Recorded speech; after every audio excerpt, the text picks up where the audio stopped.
The Far and the Near.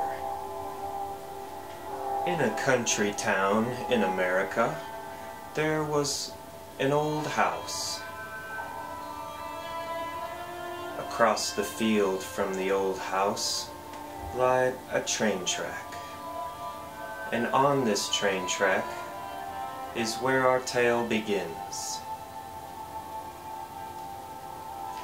That's me there. I happen to be a conductor of that specific train.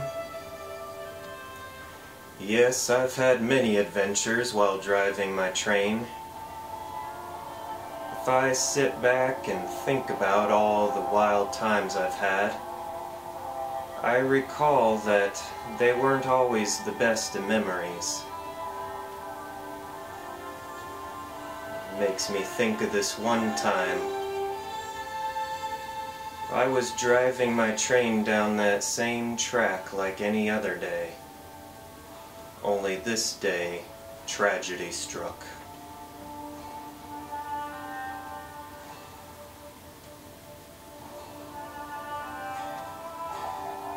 There was an old woman crossing the track, and for some reason she couldn't hear my horn.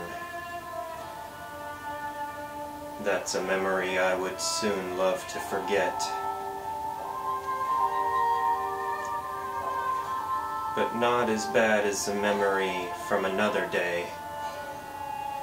I had driven past this house where I saw these two women, and they would always wave at me, so I thought, why not go give them a visit? Say hello. I figured since I'd driven past their house so many times, and they would always stand out and wave to me as I drove by, well, it was like we practically already knew each other. At least that's what I thought. So I walked over to their house. I knew the way like the back of my hand. And I went to see those girls.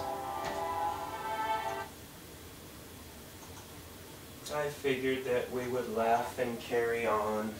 I would ring the doorbell. They would answer. I figured in my imagination that they would be the most beautiful, angel-haired women I had ever seen. That's what I thought. But what I actually thought behind the door was the two most horrific women I'd ever seen in my life.